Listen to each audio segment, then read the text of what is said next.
Okay, let's continue. Saturn moving into Aries for my Virgo risings. Sorry I'm late. I have a life.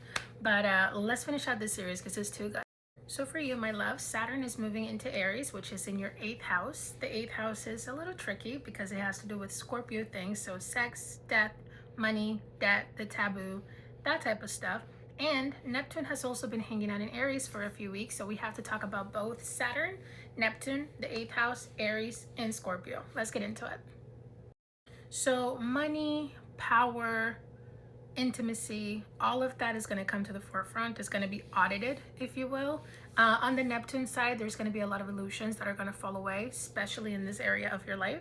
So seeing the reality of your financial situation, for example, maybe the fog is going to lift and you're like, I thought I was fine, but now you're going to buckle down and actually get serious. So Saturn is the planet of structure. I call it daddy energy because it's literally coming home to clean. It's all about lessons, karma, structure, order, and not karma in a negative way, but like if something's out of alignment, this is the energy that comes in and says, we got to clean this up. Where is the plan? What are we doing? So when you're talking shared assets, this is one of those conversations that, like, if you've been avoiding the money talk, it's going to have to happen. If you've been avoiding debt, this is where debt and taxes live too. This is going to come up. It's just going to remind you we can't be putting this off. Now, Neptune, on the other hand, to me is a planet that dissolves. It's a planet that's all about illusions, dreaming bigger, paint rose-colored glasses, seeing things really beautiful. So it's almost like your financial picture is going to come into clarity. So it's going to dissolve the illusion, and then you're going to build structure around it. So it's almost like you get to audit yourself. And it's not just financially, it's also about the boundaries and the people that you allow in your energy. Because again, this house has to do with like your sex, death, and money. Anybody that you're intimate with, this is where it's going to come into question. So it's not just sleeping around. It's like intimacy has to be earned. Everybody won't have access to you. If you have been worried about like building your wealth, this will be a season where you're going to probably get serious about it. This is going to be anything that has to do with power or obsession or control even is gonna kind of come up so that you can address it. So Scorpio themes are a little intense, and this is a house that is ruled by Scorpio, and it's because Scorpio is intense, right? We don't just fall in love. I say we like I'm a Scorpio, but Scorpio energy, it doesn't just fall in love. It like merges with someone. It's not just I like somebody. It's deep passion. It's not I like you. It's obsession. So basically any place where you have codependency, obsessive behaviors, where you're fixated on a person, or you're having a hard time letting go of someone you were intimate with, all of these illusions are basically going to shatter. You're going to see the reality of it, and you're going to get more strict and more discerning about who has access to you.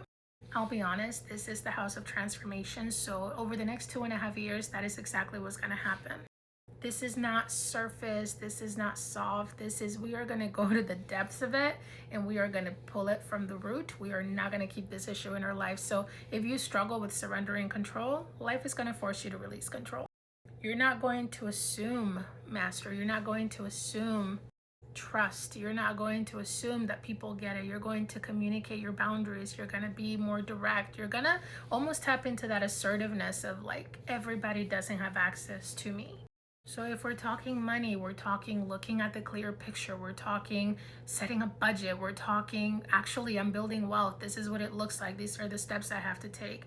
If we're talking love, we're talking really acknowledging who am I with.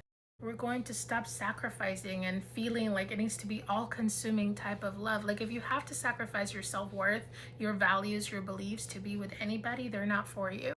You're going to see where you've been giving too much or being indebted emotionally to somebody. It's going to trigger avoidant and what's the other one? Avoidant or nervous attachment. It's going to bring up everything that's gunky and gross. Remember, Scorpio things is any emotion that's been stagnant, anything that is too heavy that's been suppressed, anything that we've been avoiding. And I'm talking, this is relational, right? This house is about relations. So it's going to bring up some trauma. It's going to, like, I honestly see people in this house having a lot of deep subconscious work, a lot of like trauma work, a lot of a spiritual awareness, a lot of like going deeper into your spirituality, into your gifts, if you're somebody that's, you know, gifted in those ways. Biggest thing here is you're going to release the illusion that you can save everybody, and you're going to focus on saving yourself. And that is financially, emotionally, sexually, in life in general. This is the house of transformation, my love. And for you, these next 2.5 years are going to be a purge of everything that's holding you back, everything that's keeping you stagnant, everything that's not in alignment.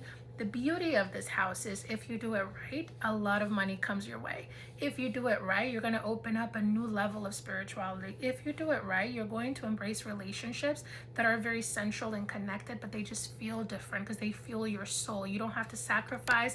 You don't have to change. You don't have to wonder, am I doing it right? It's going to be a full body connection of like knowing you transformed, and you get to have exactly what you wanted.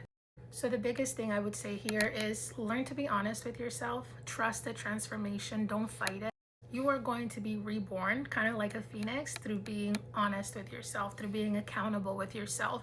You're going to develop maturity. You're going to develop discernment. But it is kind of a heavy transit because it is in the 8th house. But if you're like me, that's exciting. And you're like, let's get to work, because I promise you, your life is going to transform if you do this work. Now, if you don't, it could look a little chaotic, a little bit of like mental health issues, a little bit of like overwhelming or debt or things coming up that are going to be really frustrating. But if you embrace it, Neptune and Saturn kind of balance each other, because Neptune makes it easier to see the illusions. It's going to dissolve the BS or the rose colored glasses, but it's also going to allow you to dream bigger and like go deeper, especially spiritually, right? Saturn, on the other hand, is going to hold you accountable. It's going to make you do the work. It's going to make you be practical and prioritize what's important. So it's almost like you're being held in doing the work that needs to happen, whether that is financial, emotional, trauma, internal, spiritual. Like, you are going to have the ability to see it for what it is and then to rewrite it in a way that's going to be beneficial for you. So I know I said a lot. Let me know how it landed, if you're already seeing the themes of this happening.